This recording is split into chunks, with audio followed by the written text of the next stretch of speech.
우리 사도행전 10장 38절에서 48절까지 말씀을 봉독하도록 하겠습니다. 사도행전 10장 38절에서 48절입니다. 하나님이 나사렛 예수에게 성령과 능력을 기름 붓듯 하셨음에 그가 두루 다니시며 선한 일을 행하시고 마귀에게 눌린 모든 사람들을 고치셨으니 이는 하나님이 함께 하셨음이라.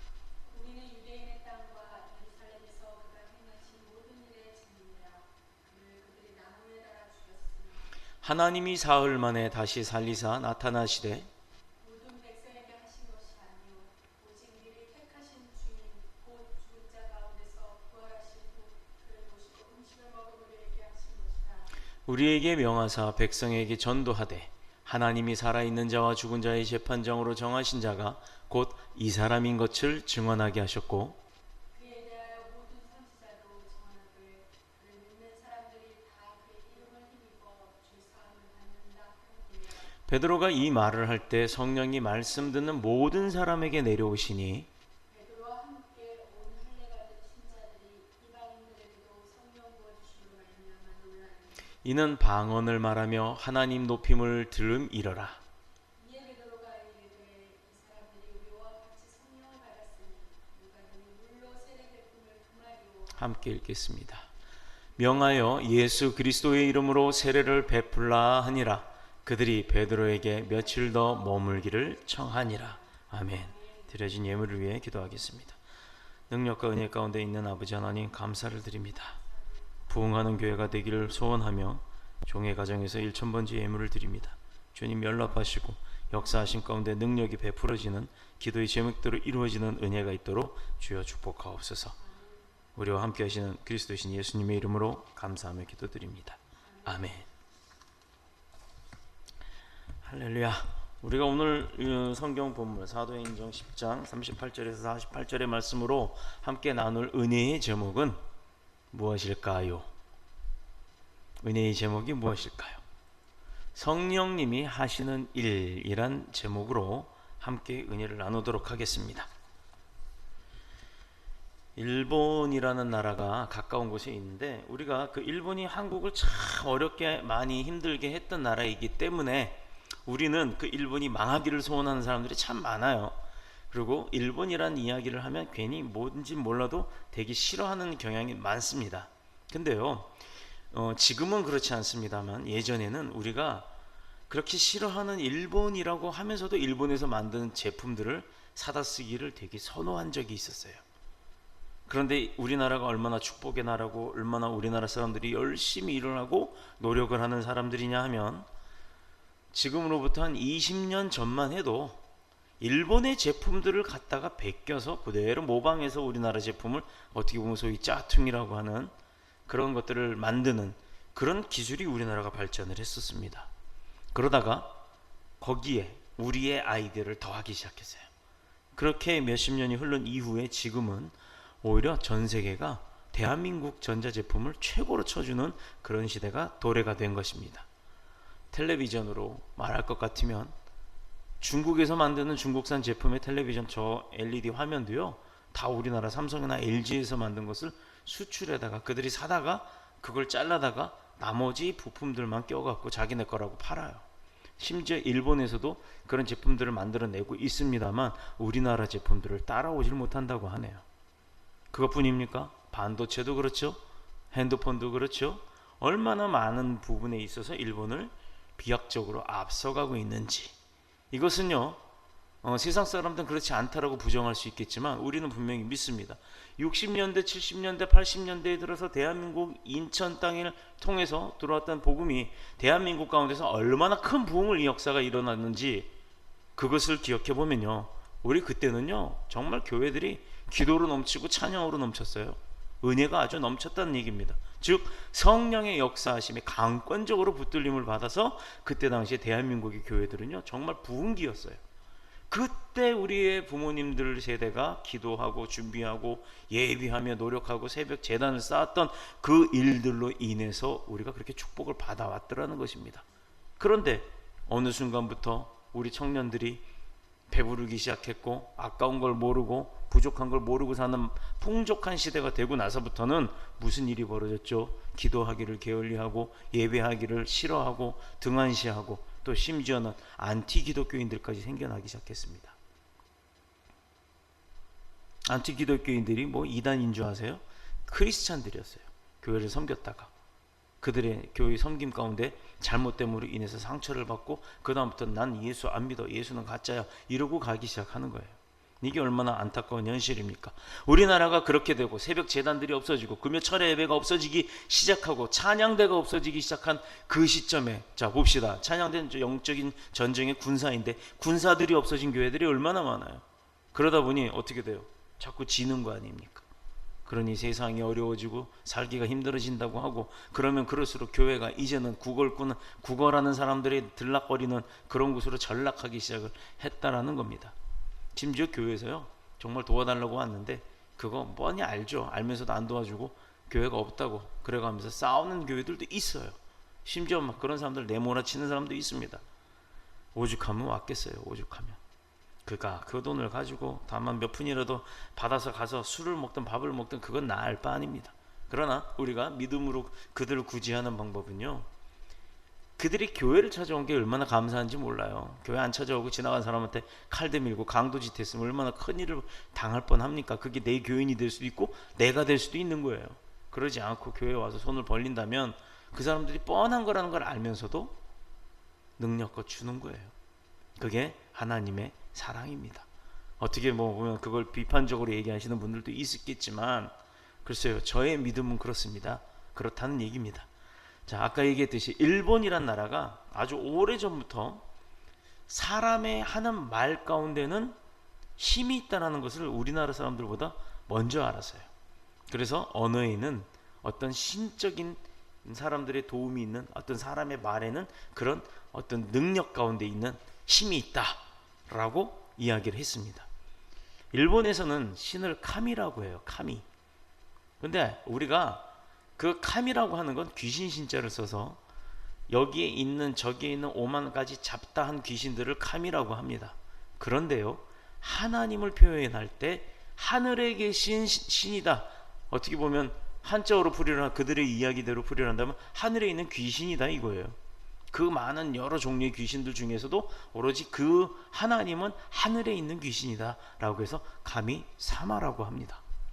사마는요 어떻게 보면 그냥 님자예요. 아무아무개 님 할 때 그 님 그냥 귀신 님이라고 표현을 하는 거겠죠. 그러나 일본인들이 말을 하는 그 카미사마의 의미는 우리가 말하고 있는 유일하신 하나님 그분을 의미하는 겁니다.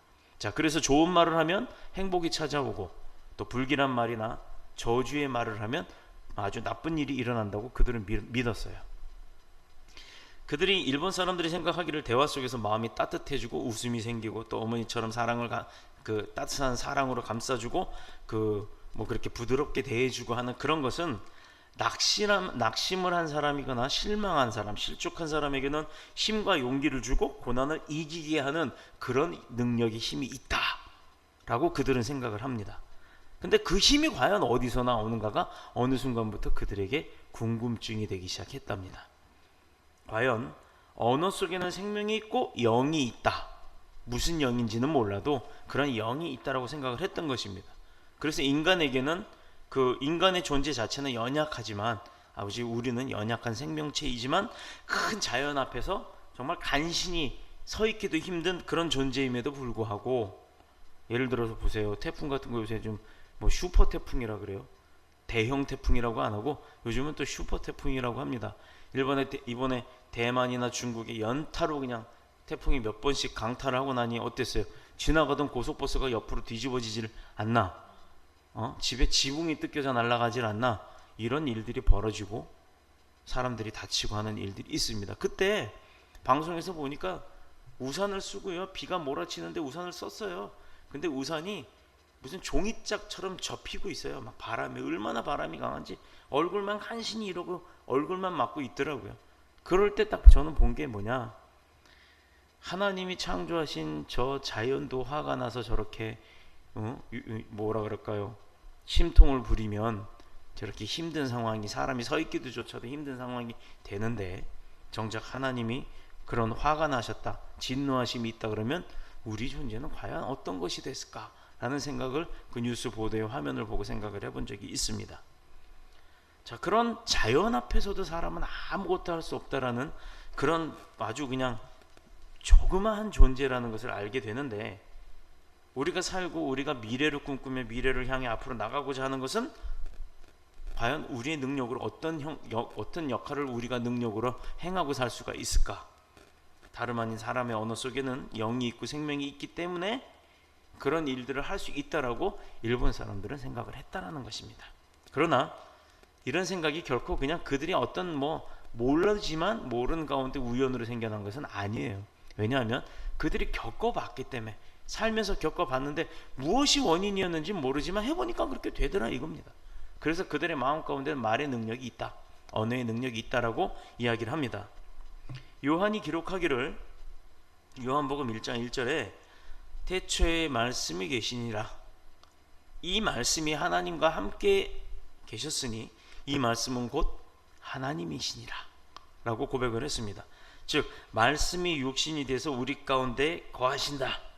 말씀이 육신이 되어서 우리 가운데 거하신다. 자, 말씀이 육신이 되신 분이 누구예요? 예수님, 맞습니다. 그럼 그 말씀이 무엇이냐? 바로 말씀. 하나님께서는 말씀으로 온 우주를 창조하셨고 또 창조의 능력과 생명력을 가진 이 말씀이 곧 하나님이다 이 얘기예요. 근데 우리는 지금 그 말씀을 어떻게 관리를 하죠? 귀하게 관리를 하죠. 그 말씀이 적힌 성경책을. 자, 어떤 의미로 가슴에 품고 계시는 분도 있지만 어떤 분은 뜨거운 라면 냄비 딱 하고 야야 받칠 거 없대, 야야야 그 책 좀 갖고 와 해갖고 툭 갖다 받치고 여기다가 라면을 얹어놓고 먹는 그런 사람도 있을 겁니다. 우리가 보기에 이 성경은요, 그냥 어떻게 보면 그냥 글자가 적혀있는 책과 똑같아요. 그러나 믿음을 가진 사람들은 이 성경을 다루는 의미가 다르잖아요. 이것은 가장 거룩한 책이고 구별되어져야 되는 책이고 이 안엔 능력 있는 하나님의 말씀이 기록된 책이라는 것, 그것을 모르는 자와 아는 자는 벌써 이 성경책을 다루는 게 다르잖아요. 예를 들어 어디 무슨 막 처박아 놓거나 그러진 않는다는 얘기예요. 그런데 이런 것을 우리는 알지만 그들은 몰랐다는 얘기예요. 창조의 능력과 생명력을 가진 이 말씀이 곧 하나님이라고 했는데, 그리고 또 죄 가운데 빠진 인류를 구원하기 위해서 그 말씀은 인간의 육신을 입고 이 땅에 오셔서 우리 죄를 대속시켜 주셨다. 그것이 바로 그리스도이다, 그가 예수다 라고 요한은 증거하고 있는 것입니다. 좀 왔다 갔다 하지만 정리를 좀 잘해서 들으시면 이해가 될 거예요. 그런데 육신으로 오신 예수님은 늘 똑같은 메시지를 반복을 했어요. 뭐였죠? 회개하라. 또 천국이 가까운데 회개하라. 그러니까 또 찬양해라. 하나님께 영광 돌려라. 맞아요. 또 이건 정답이 없어요. 생각나는 거 다 얘기해봐요. 사랑하라. 맞아요. 우리 가람이가 공부 정말 열심히 잘해. 진짜 예배 잘 드려요. 얼마나 이쁜지 그 다른 사람들은 왜 대답을 안 해? 하나도 대답을 못해. 입 가만히 있고. 교회는 사모님하고 가람이만 있나? 반주자만 있나? 대답하는 사람들 내가 다 교회 홈페이지 우리 섬기는 분들 거기다 다 올려드릴게. 자, 틀려도 괜찮아요. 교회 안은 틀려도 상관없습니다. 정답이 없어요. 그러나 하나님이 주시는 말씀 가운데 우리가 받는 은혜는 그런 틀린 오답 가운데도 있는 줄로 믿습니다. 그것은 자신이 스스로의 뜻을 행하는 것이 아니라 하늘에 계신 하나님 아버지의 뜻을 행했을 때 또 그것을 행하면 그 뜻을 이루기 위해서 오셨다라고 말씀을 하셨어요. 이게 바로 예수님께서 우리에게 반복적으로 가르쳐 주신 거예요. 즉 나는 내가 스스로 온 게 아니라 하늘에 계신 아버지의 명령대로 온 거다. 그리고 내가 와서 할 일이 뭐냐? 하나님께서 시킨 일을 하는 거다. 그게 뭐냐? 십자가에 달려서 매 신나게 맞고 찢기고 조롱당하고 다 핍박당하고 십자가에 달려서 피 다 흘린 다음에 내가 너희들을 위해서 죽는 거, 그거 나 알고 있지만 아버지 하나님이 시킨 일이기 때문에 내가 그 일을 이루려 완성하려 이 땅에 온 것이다. 그것을 강조하셨어요. 그것이 자신의 뜻이 아닌 하나님의 뜻이었다는 걸 강조를 합니다. 자, 하나님의 뜻을 이루기 위해 오신 예수님은 33년의 생애를 가졌는데 그것도 30살까지는 그냥 성장이었어요. 육의 성장. 그러나 30살부터 33살 돌아가시던 그 전까지는 무엇을 했냐? 우리가 공의로운 삶을 살았다 해서 공생애라고 합니다. 33년에 겨우 10%, 3년 동안에 하신 일이 2000년이 지난 지금까지도 우리에게는 전해져 오는 것입니다. 얼마나 대단한 분이세요. 30년을 그런 분이 33년을 그러고 살았다 봐요. 어우, 이건 말도 못하는 거죠. 근데 33년 생활 중에 10분지 1, 3년만 그렇게 살았는데도 불구하고 2000년을 이렇게 살아왔다면, 이렇게 전해온다면 30년을 했다 그러면 2만 년을 할 거 아닙니까? 아니죠. 2, 3은 6, 6만 년 동안 전해져 갈 거 아닙니까? 근데 3년 동안인데도 불구하고 이제 이 지구가 멸망하고 또 주님의 때가 다가오는 그때까지 언제가 될지 몰라요. 몇만 년이 될지 몰라요. 그러나 그때까지 하나님이 예수님으로 오셔서 예수님이 하신 역사가 전해져 갈 것이라는 얘기입니다. 생애 전체를 추적해보면요, 예수님은 그 기간 동안에 절대로 혼자 있은 적이 없었어요. 예수님 혼자 계신 적이 있었나요?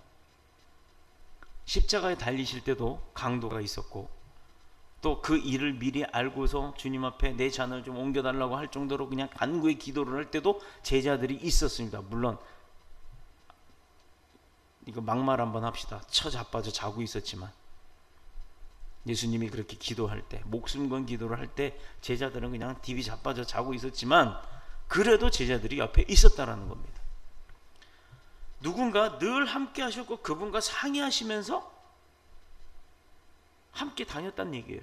근데 우리가 봤을 때는, 육의 눈으로 봤을 때는 제자도 있었고 강도도 있었지만 주님이 찾는 그분은 누구였냐? 하나님이었습니다. 하나님과 함께 동행하고 하나님과 함께 예수님도 같이 역사를 했어요. 그리고 그분을 통해서 역사하시는 일들 가운데 누구의 도움을 얻었다? 성령님의 도움을 예수님도 받았다라는 얘기입니다. 봅시다. 특히 오늘 본문 38절에서는요, 그 사실들을 증거하는데 어떤 사실이냐? 늘 예수님도 성령님과 상의를 했다는 거예요. 하나님 앞에 기도하면서 성령의 음성을 듣고 행함을 이뤘다는 얘기입니다. 하나님이 나사렛 예수에게 성령과 능력을 기름 붓듯 하였음에 그가 두루 다니시며 선한 일을 행하시고 마귀에게 눌린 자들을 고치셨으니 이는 하나님이 함께 하셨습니다. 누가 함께 하셨다고요? 하나님. 예수님과 함께 하신 분이 바로 하나님이에요. 성령님과 동행했고 성령님과 그 성령님을 통해서 그 도우심을 받았고 성령님의 인도하심을 받았다라는 겁니다. 예수 그리스도 그분이 출생의 성령으로 잉태되었고 세례를 받으실 때는 물론 공생의 생활을 시작할 때, 그리고 성령님이 그를 광야로 인도해내고 마귀에게서부터 시험을 받았을 때도 모든 사역의 기적과 능력이 일어나는 곳에는 반드시 성령님과 함께 동행을 했다라는 것이에요. 승천하실 때도 성령의 도움을 받으셨어요. 세례를 받을 때도 그랬고. 자, 일본 사람들이 고대로부터 언어의 영이 있다고 생각한 것은 바로 이런 사실들이 있었다는 것을 우리가 알기 때문이에요. 그들도 그때는 어렴풋이 알은 거예요. 성경을 알아서가 아니라 그들이 체험 가운데 알았다라는 얘기입니다. 이런 사실들을 잘 깨우쳐 줘야 되고 가르쳐 줘야 되고, 당신들이 그렇게 생각했던 것이 바로 이 성경에 있는 하나님의 역사 때문에 그런 것이다라는 걸 알려줘야 될 의무가 우리 가운데 있다라는 것입니다. 기독교의 핵심은요, 전통도 또 건물도 예배 의식도 아니고 오직 하나님의 살아있는 말씀입니다. 뭐가요? 기독교의 핵심. 하나님의 말씀이 없이는 기독교의 핵심이 없는 거예요. 이단들이 이 말씀을 더하고 빼고 그리고 자기 멋대로 해석을 하기 때문에 이단이 되는 겁니다. 중요한 것은 계시된 말씀에 의하지 아니하고선 우리가 하나님을 알 수가 없다는 얘기예요. 즉 계시의 글, 이 말씀을 통해서 하나님의 음성을 듣고 하나님의 역사하시는 것을 깨달을 수 있고, 하나님이 이 성경을 통해서 우리에게 주시는 은사, 은혜, 이런 모든 것들이 다 말씀을 통해서 이루어지는 거라는 얘기입니다. 자, 우리가 계시라는 것에는 간접 계시와 직통 계시가 있어요. 직통 계시는 구약에 많은 이 구약의 글들을 썼던 사도들에게 하나님이 성령의 역사하심으로 직접적으로 말씀을 주셨을 때, 모세가 십계명을 받으러 시내산에 올라가서 하나님을 만났을 때, 떨기나무에 임했던, 불로 임했던 하나님의 음성을 듣고 직접적으로 계시를 받을 때, 그럴 때는 바로 직통 계시를 받았습니다. 그러나 그런 선지자들이 아닌 지금 우리 세대에 살고 있는 우리 가운데 하나님의 계시는요, 없어요. 하나님의 계시가 없다고요. 자, 요즘은 가끔 어느 교단에서 가끔 그런 분들이 있어요. 내가 기도를 했는데 하나님의 음성이 나한테 이렇게 계시를 하였어요. 이거는 어떻게 보면 이단이에요, 이단. 지금 하나님은 그렇게 안 하십니다. 어떻게? 분명히 오늘 지금 내내 우리가 얘기했듯이 살아있는 하나님이 어디 계세요? 이 말씀 가운데 있다고요. 그 말씀이 곧 하나님이기 때문에. 그래서 하나님은요, 우리에게 계시를 주시는 게 아니에요. 우리에게 꿈의 환상이나 환영들을 통해서 우리가 깨달을 수 있는 그런 은혜들은 주시되 이 말씀을 통해서 주시는 거예요. 그러니 여러분, 성경을 우리가 얼마나 열심히 봐야 되고 이 성경책을 우리가 얼마나 열심히 들고 다녀야 되고 내 마음 가운데 머릿속에 품고 살아야 하는지 이제 이해되셨죠? 그래서 성경 많이 보시라는 얘기입니다. 이단들이 이 성경들이 앞뒤 문맥만 딱 따다가 다 잘라가지고 편집해가지고 자기들 원하는 대로 다 번역을 해서 써버려요. 하나님이 어떤 의도로 이 말씀을 하셨는지, 예수님이 어떻게 해서 이렇게 이 일들을 행하셨는지를 자기들 편한 대로 갖다 붙이고 바꿔버린다는 얘기예요.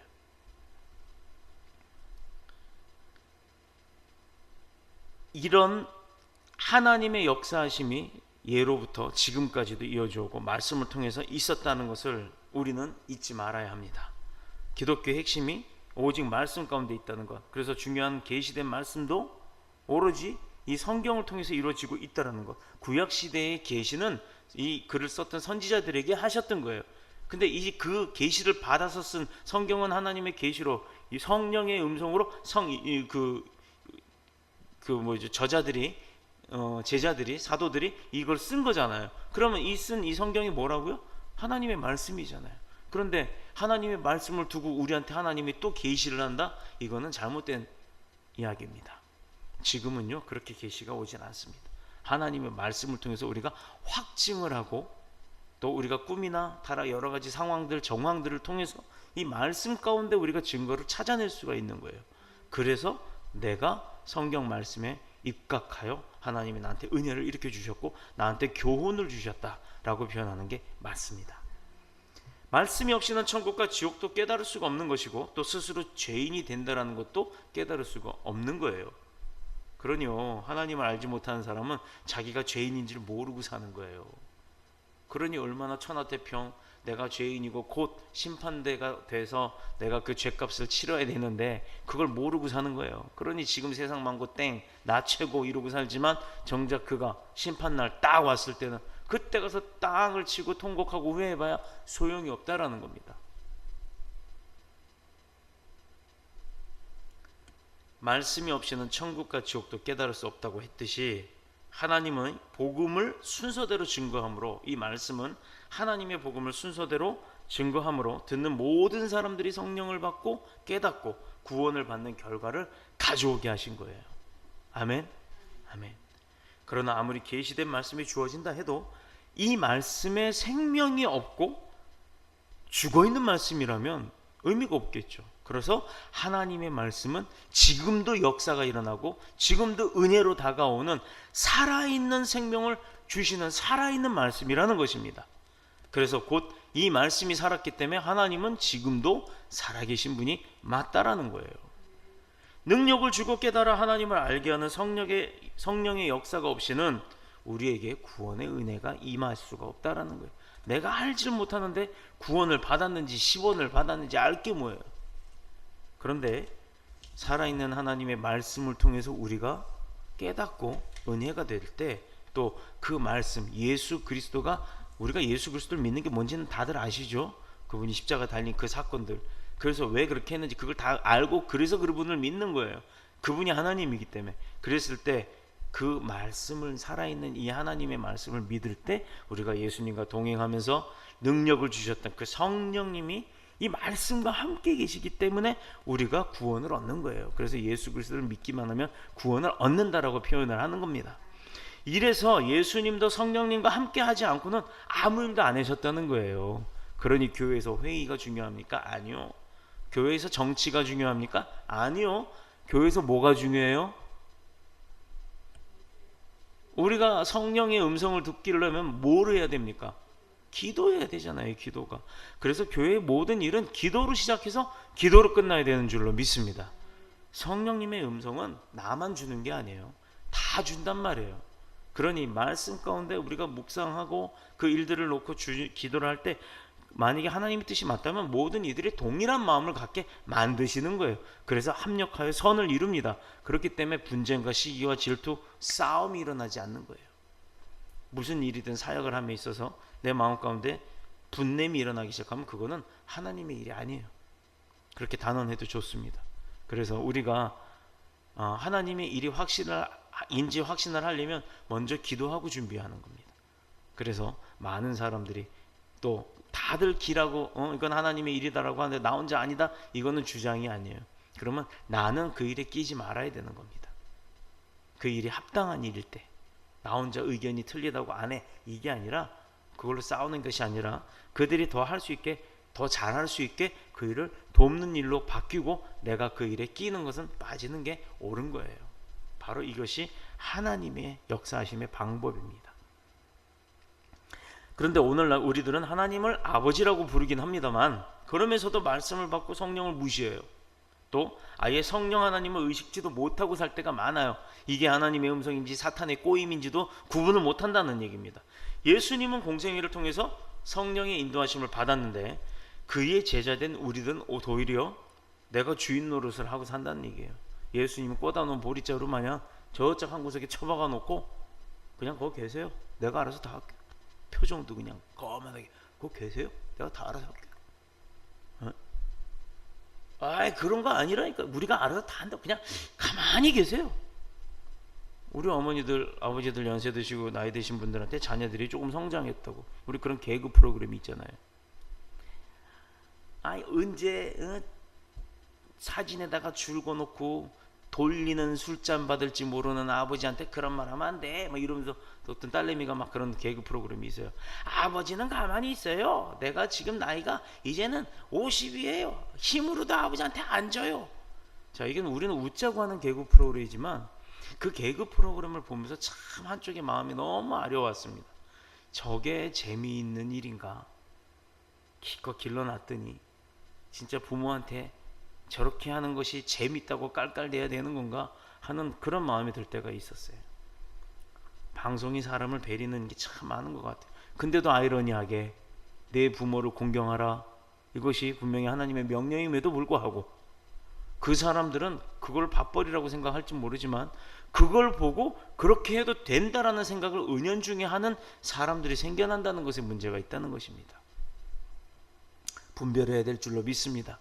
우리 지혜의 사람들은 하나님의 말씀을 따르는 자입니다. 그렇기 때문에 분별한 삶을 살아야 되는 줄로 저는 믿습니다. 그의 제자된 우리들이 도리어 내가 주인 노릇을 하고 산다 그랬어요. 그러다 보면 내가 믿고 내가 인정하고 내가 스스로 확정하고 그러다 보니까 내가 혼자 결론까지도 다 내버려요. 북치고 장구치고 다 해요. 기름치고 전부치고 먹기까지도 다 하고 혼자 이야 맛있다 그래요. 최고다 이래요. 근데 누구나 그것을 공정하게 먹는 심사예요. 미식가들이 먹어봤을 땐 얘 짜. 아 이건 다 탔어. 이렇게 분명히 평가가 되는 일인데도 불구하고 혼자 북치고 장구치고 하는 사람은 자기가 스스로 잘못했다는 걸 시인하지 않는다는 얘기입니다. 내가 스스로 행한다고 생각하는데 바로 문제가 있다는 것입니다. 성령 충만치 못한 교회와 그런 교회 가운데 있는 성령 충만하지 않은 신자들의 특징이 뭔지 아세요? 그 모든 것에 내가라는 말을 한다는 거예요. 자기가 다 했대요. 자기가 다 했고 자기가 옳다고 그렇게 이야기를 합니다. 그러나 누가 우리로 하여금 전도자의 복음에 귀를 기울이게 하였고 또 누가 그 말씀을 깨닫도록 했으며 또 누가 우리로 믿고 확신하게 했습니까? 믿으면 구원을 얻는다. 누가 우리에게 가르쳐 주셨습니까? 아브라함이 믿음의 조상인 것과 하나님이 우리의 아버지인 것을 누가 알게 했죠? 예수님이 나의 죄와 허물을 위해 대신 죽었다. 그거 누가 가르쳐 주셨어요? 땅끝까지 복음의 증인이 되도록 누가 우리를 세우시고 쓰십니까? 이 모든 것을 알게 하시고 행하신 것은 바로 성령 하나님이에요. 성령 하나님. 우리는 그분을 믿는 거예요. 그분을 따르는 거예요. 그분이 세우시는 대로, 뜻하시는 대로 가는 거예요. 그런데 내가 한다고, 예수님 저기 앉아 계세요. 하나님 가만히 계세요. 내가 알아서 다 해요. 성령님 그냥 내가 알아서 하도록 내버려 두시라니까요. 이게 어떤 모습이겠습니까? 본문에서 성령에 관해서 4번 말씀을 합니다. 사도 베드로가 백부장 고넬료의 집에 방문을 해서 복음을 전하도록 한 것은 결코 우연의 역사가 아니에요. 사도행전 11장 전체를 읽어보면 베드로와 고넬료가 연결되어서 그 집에서 구원의 역사가 임하도록 인도하신 이가 있다라는 겁니다. 그게 바로 누구? 살아있는 성령님이에요. 그것이 바로 그 집에 임하신 성령님께서 그와 그들에게, 그 가족들에게 전체에게 온 식구들을 구원하게 한 줄로 믿습니다. 종말의 위기를 맞이한 이 지구촌의 현상 가운데 하나가 교회가 구원의 방주의 노릇을 해야 되는데 인본주의와 세속주의, 물질 만능주의 쑥하니 아주 그것도 다리를 깊숙하니 넣어서 빠져나오지도 못할 만큼 푹 들어가 있다라는 거예요. 처음에는 발 하나만 담갔다가 언제고 내 몸 90%가 다 나와 있으니까 쓱 빼면 됐었어요. 그런데 한 번 넣고 2번 넣고 3번 넣고 하다 보니까 이젠 점점 그게 깊이가 깊어져서 이제 여기까지 차 있으니 내가 빠져나올래도 못 빠져나오는 상황이 벌어지고 있다라는 것입니다. 구원의 방주의 역할을 해야 될 교회가 구원의 방주는커녕 핍박의 대상이 되었다라는 겁니다. 다 그런 거는 물론 아니에요. 어느 일부 교회가 그렇다는 얘기입니다.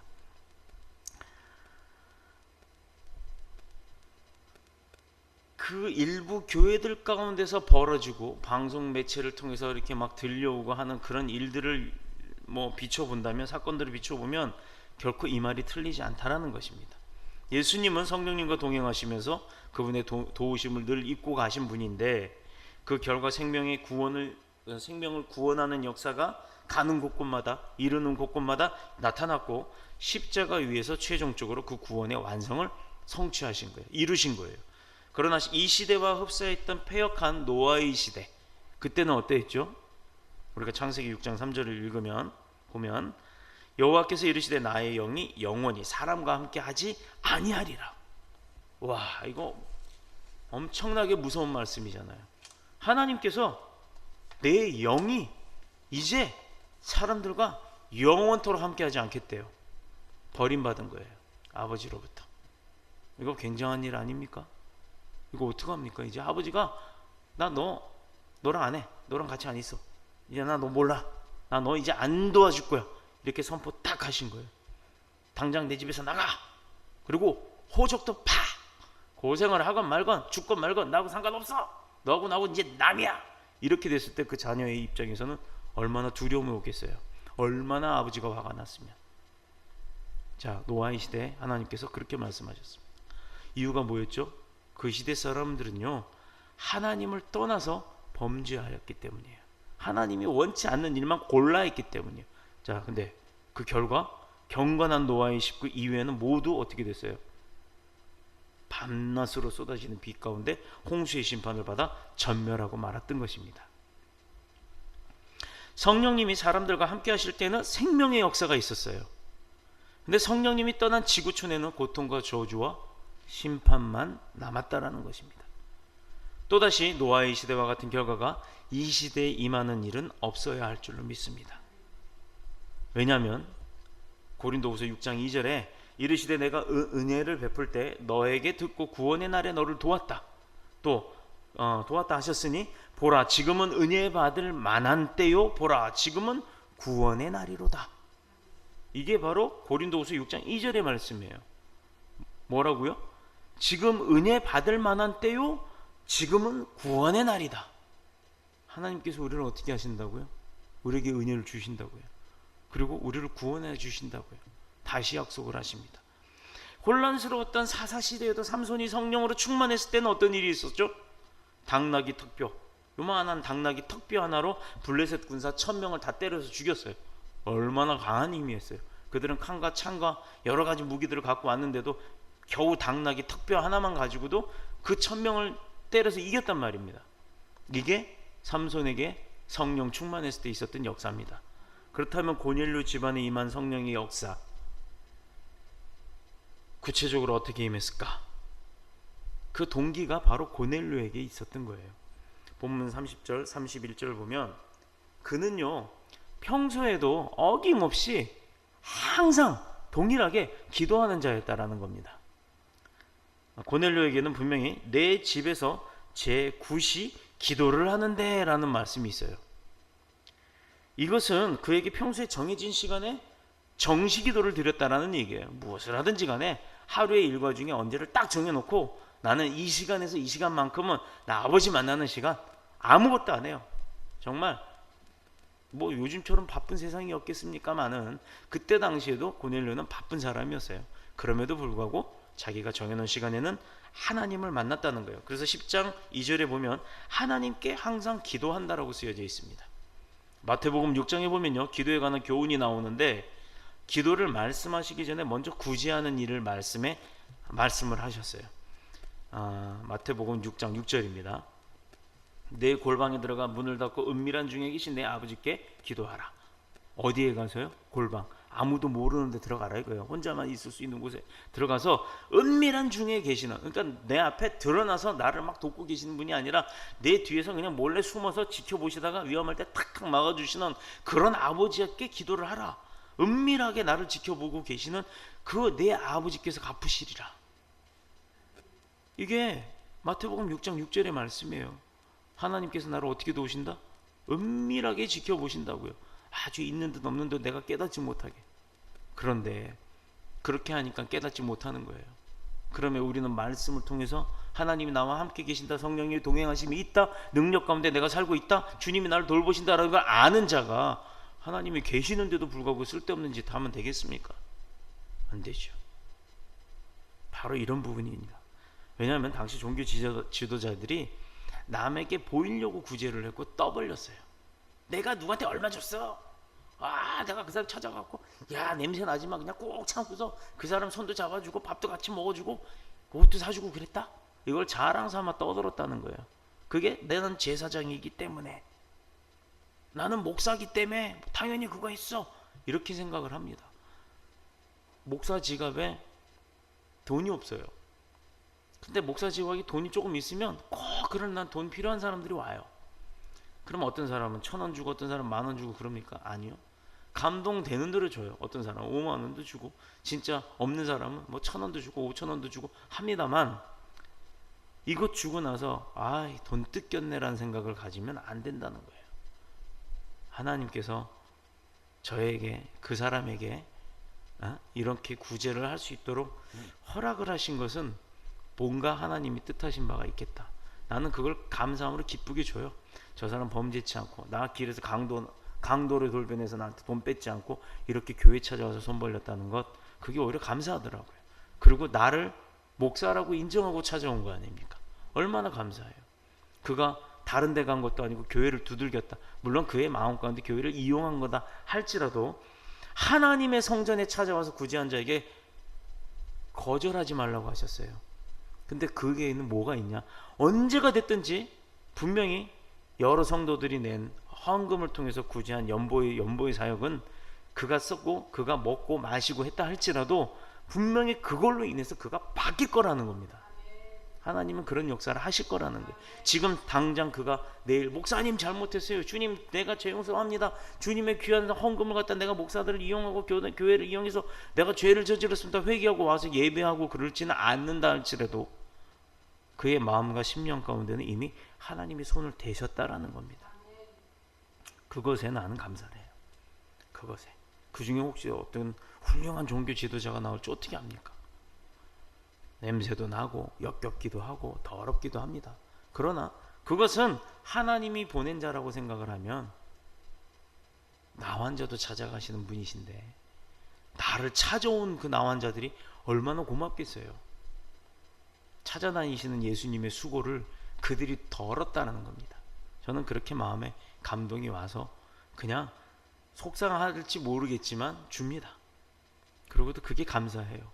그래서 목사인지 주의 종인지 아니면 예수 그리스도를 닮아가고자 하는 건지 모르겠습니다만 저는 그렇게 노력을 합니다. 그래서 예수 그리스도의 향기가 바래졌으면 좋겠어요. 부족한 저지만 저를 통해서 또 하나님이 그런 일을 하셨다는 거에 저는 감사할 뿐입니다. 원래 그 예수님께서 그 고넬료가 그 어떤 사람이었냐면 구제와 기도에 힘을 쓴 사람이에요. 정말 최선을 다한 사람이에요. 그가 원래부터 구제하기를 좋아했던 사람인지는 알 수가 없습니다. 그러나 분명한 것은 마태복음 6장에 나오는 이 예수님의 가르침을 알고 순종하기에 힘쓴 자예요. 마태복음 6장이 그거예요. 먼저 구제해주고, 그것을 이제 왜 구제를 해야 되는지도 이제 다음 우리 수요일 날 마태복음 강론을 하면서 나오기 시작하고 6장으로 넘어가면 아주 더 자세하게 나옵니다. 교회가 왜 구제를 해야 하는지. 근데 구제가 분별 있게 하는 거예요. 그냥 어떤 게 다 구제가 아니에요. 도와준다고 다 구제는 절대 아니라는 겁니다. 분명한 것은 성령의 역사는 어떤 사람에게 충만하게 부어지는 것인가? 바로 기도하는 자에게 성령의 역사심이 부어지는 겁니다. 내가 능력 받고 싶으세요? 기도하는 거예요. 내가 부자 되고 싶어요? 내가 부를 축적하고 싶어요? 기도하면 돼요. 기도가 만능이다? 야, 세상에 기도가 만능이냐라고 하는 그런 사람도 있습니다. 그렇게 질책하고 비아냥거리는 사람도 있습니다. 심지어 목회자 가운데도 그렇게 생각하는 분들이 있어요. 기도가 전부냐고. 그렇지만 저는 단언합니다. 기도가 답니다. 마치 예수가 다냐라고 묻는 자에게 뭐라고 얘기할 수 있겠습니까? 우리 믿는 자들은요, 그래, 예수면 다다. 뭐가 더 필요하냐? 이거 이렇게 얘기할 수 있듯이 기도가 다냐고 묻으면 우리는 분명히 그거 다다라고 얘기하는 거예요. 능력을 갖고 있는 분한테 우리가 기도로 매달려야 돼요. 기도로 알아야 되고 기도로 응답 받는 겁니다. 그거밖에 더 있습니까? 우리가 할 수 있는 건 기도입니다. 그래서 우리가 할 수 있는 기도를 드렸을 때 하나님의 능력이 하나님이 하실 수 있는 일을 우리 가운데 베풀어 주시는 거예요. 내가 할 수 있는 게 아니란 얘기입니다.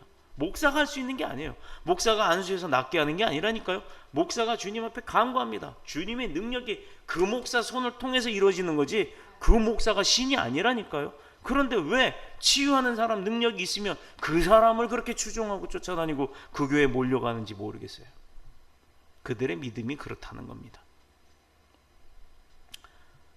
하나님이 기뻐하시는 것, 구제하는 일에 힘쓰는 사람인 줄로 믿습니다. 또 겸손한 마음을 가진 사람인 줄로 믿습니다. 또 말씀에 순종하는 사람인 줄로 믿습니다. 무엇보다도 성령 받기를 간절히 사모하는 자에게 그 성령의 역사하심이 있다라는 거예요. 본문의 내용을 보면 예루살렘의 성령 강림의 역사를 재현을 하고 있는데, 예루살렘에 임한 성령 강림의 역사는 주님의 약속을 믿고 간절히 사모하고 그렇게 되기를 간절히 바랬던 사람들에게 이루어졌다라는 거예요. 나 부자 되기를 원합니다 라고 해놓고는 뭐 되면 말고 이러면 그 사람한테 능력이 부어지겠어요? 부자가 되겠어요? 부자 되기를 아주 간절히 원하는 사람, 그래서 최선의 자기의 노력도 겸해서 하는 사람, 그런 사람에게 하나님이 도우실 때 그가 하는 일이 모두 다 잘 이루어지고 모두 풍성해지는 것, 그로 인해서 재물이 축적이 되는 거예요.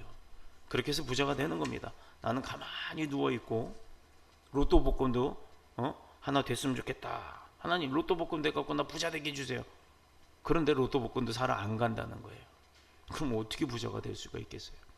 어떻게 당첨이 되겠습니까? 바로 그 얘기입니다.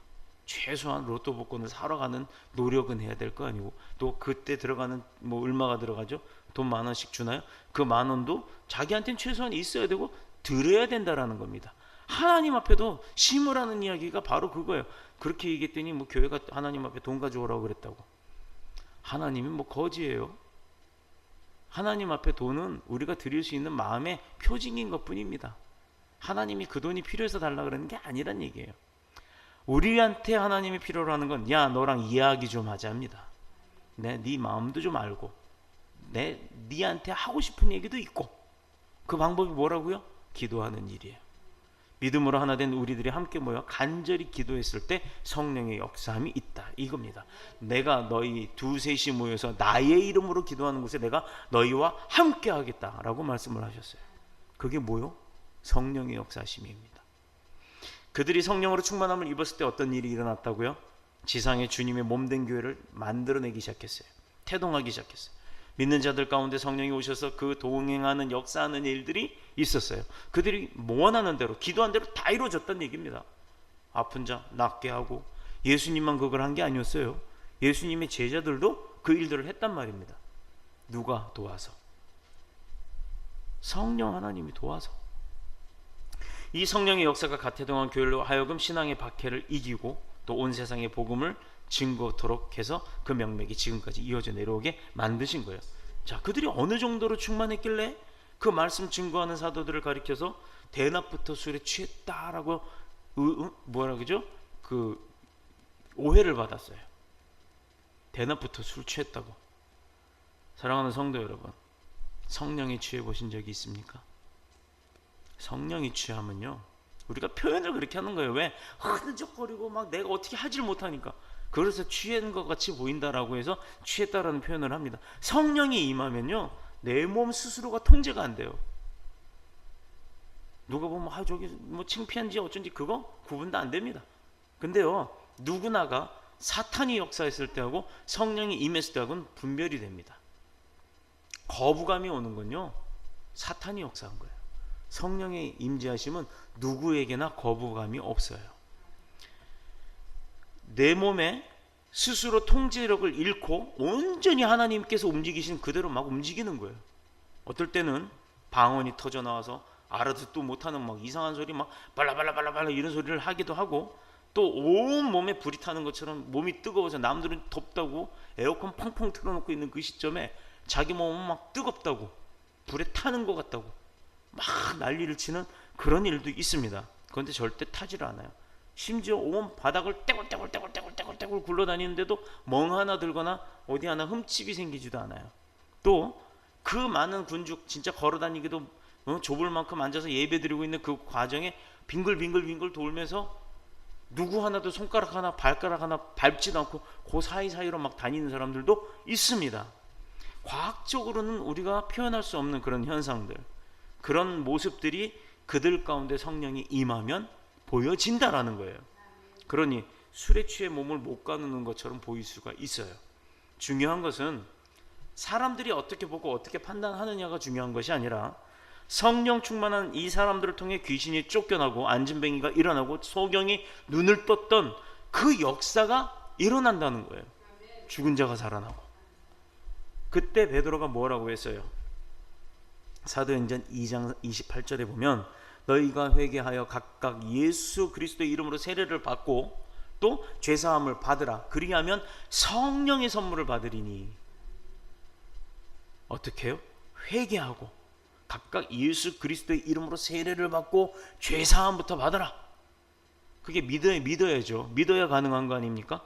그렇게 하고 나면 성령의 선물을 받는다. 그 다음부터는 어떻게? 내가 하나님의 사람, 하나님의 백성, 예수 그리스도의 제자가 됐고 하나님의 자녀가 되었으니까 그때부터 누가 도와주신다? 성령이 도와주신다 이거예요. 모든 걸 선물로 막 주신다는 거예요. 선물은요, 대가성이 있는 게 아니에요. 그냥 주는 거예요. 그냥. 그래서 믿기만 하면 우리가 잘 될 수밖에 없는 거고, 세상 사람들 얼굴 한번 보십시오. 교회에 정말 믿음 있는 사람들이 교회 다니는 사람들 딱 보면 정말 허여멀금해서 부티가 나요. 그런데 교회를 이용하려고 그러고 삶에 찌드는 사람들 와봐. 벌써 저 사람은 한 10m 전에 와도 냄새부터 나기 시작하고 다 그게 보입니다. 이게 벌써 영적인 사람들과 영적이지 않은 사람들의 삶이 다르기 때문에 그래요. 얼굴 새카매가지고 죽어 있어요. 그 영들이. 그걸 보면 알 수가 있다는 겁니다. 예수 믿고 구원받은 자에게는 성령이 오시는 줄로 믿습니다. 우리 더 뉴스 복음교회가 무슨 뜻이죠? 더 뉴스, 복음. 뉴스와 복음. 아니, 왜 두 번의 복음을 강조했죠? 하나님의 말씀을 통해 성령의 역사하심이 시대를 이끌어갈 만큼의 강한 역사하심이 우리 더 뉴스 복음교회에 있기를 원하기 때문입니다. 그 사명과 그 사역을 통해 이루시기를 원하기 때문이에요. 그러기 위해서 그 안에 속한 모든 성도, 우리 교회 안의 모든 성도, 그리고 학생, 교사, 교역자, 성령 충만해야 되는 줄로 믿습니다. 그리 되도록 하나님께서 이끌어 가실 줄로도 믿습니다. 우리가 성령 충만하지 않으면 안 되는 이유? 그 이유라도 있을까요? 이 믿음을 주님 오실 때까지 하늘나라에 이르기까지 지킬 수 있도록 도와주시는 분이 성령님이기 때문에 또한 하나님의 자녀답게 예수님의 자녀로 그 주신 사명 감당을 능히 하고 능력을 베푸시는 분도 성령님이기 때문입니다. 그래서 성령님을 우리가 모셔야 된다. 그래서 즉 성령 충만함을 받아야 된다. 그렇게 노력을 하는 겁니다. 그러므로 우리가 중요한 게 바로 성령 충만함이에요. 우리가 성령 충만하면 세상 사람들 가운데도 복음을 증거하기도 쉬워요. 직장이나 학교에서 길거리에서나 시장에서 예루살렘의 사도들이 담대히 증거할 수 있었던 것처럼 우리도 할 수 있는 줄로 믿습니다. 바로 이 담대한 증거를 통해 많은 사람들이 믿어 회개케 하는 역사가 더뉴스 복음교회 모든 성도들 가운데 성령의 역사하심으로 이루어질 줄로 믿습니다.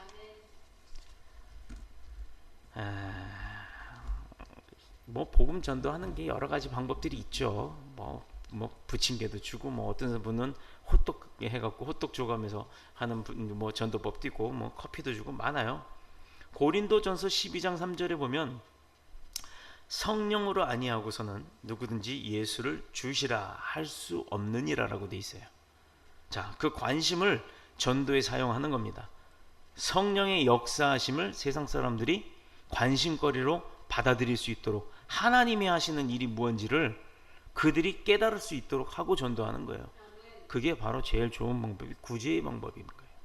구제의 방법.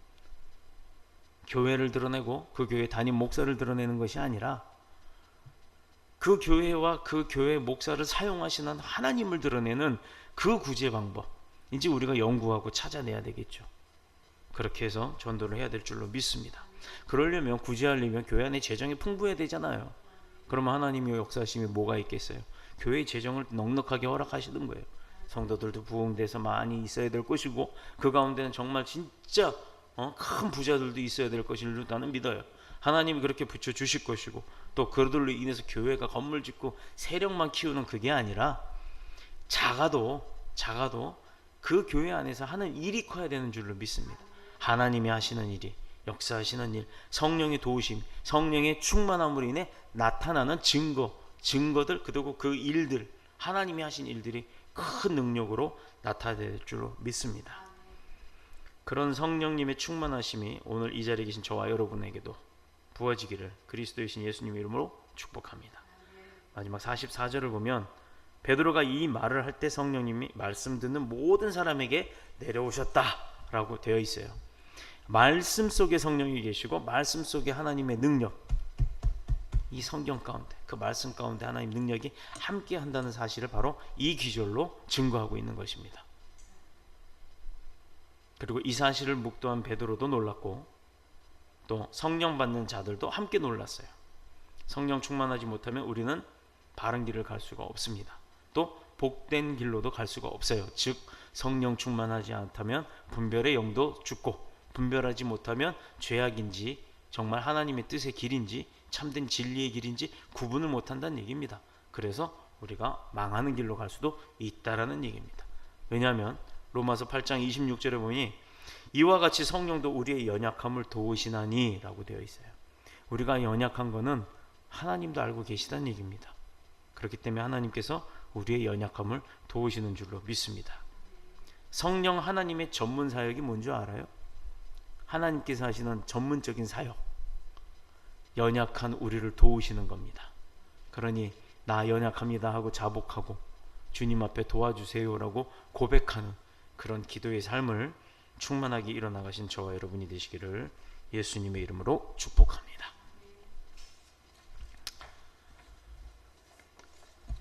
말씀에 순종하는 자세를 가지고 말씀을 사모하면 말씀 속에서 성령님이 역사하시는 줄로 믿습니다.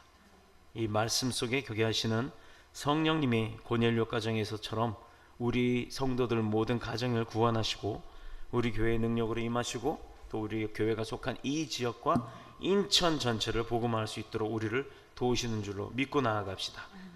교회로 하여금 세속 가운데 빠지지 않고 또 주님이 주신 사명을 온전히 감당할 수 있도록 우리가 노력해야 함을 잊지 맙시다. 우리 더뉴스 복음교회를 거룩하고 아름답고 강하게 이끄시는 이는 바로 성령 하나님이십니다. 그가 말씀을 통해서 우리 생각을 바꿔주시고 또 우리의 삶을 하나님께서 기뻐하시는 삶으로 살도록 도와주시고 우리의 갈 길도 하나님이 기뻐하는 많은 열매를 맺는 축복의 삶이 되도록 도우시는 줄로 믿습니다. 그런 축복의 삶을 사는 저와 여러분이 되시기를 그리스도의 신 예수님의 이름으로 축복합니다. 주의 집에 영광이 가득해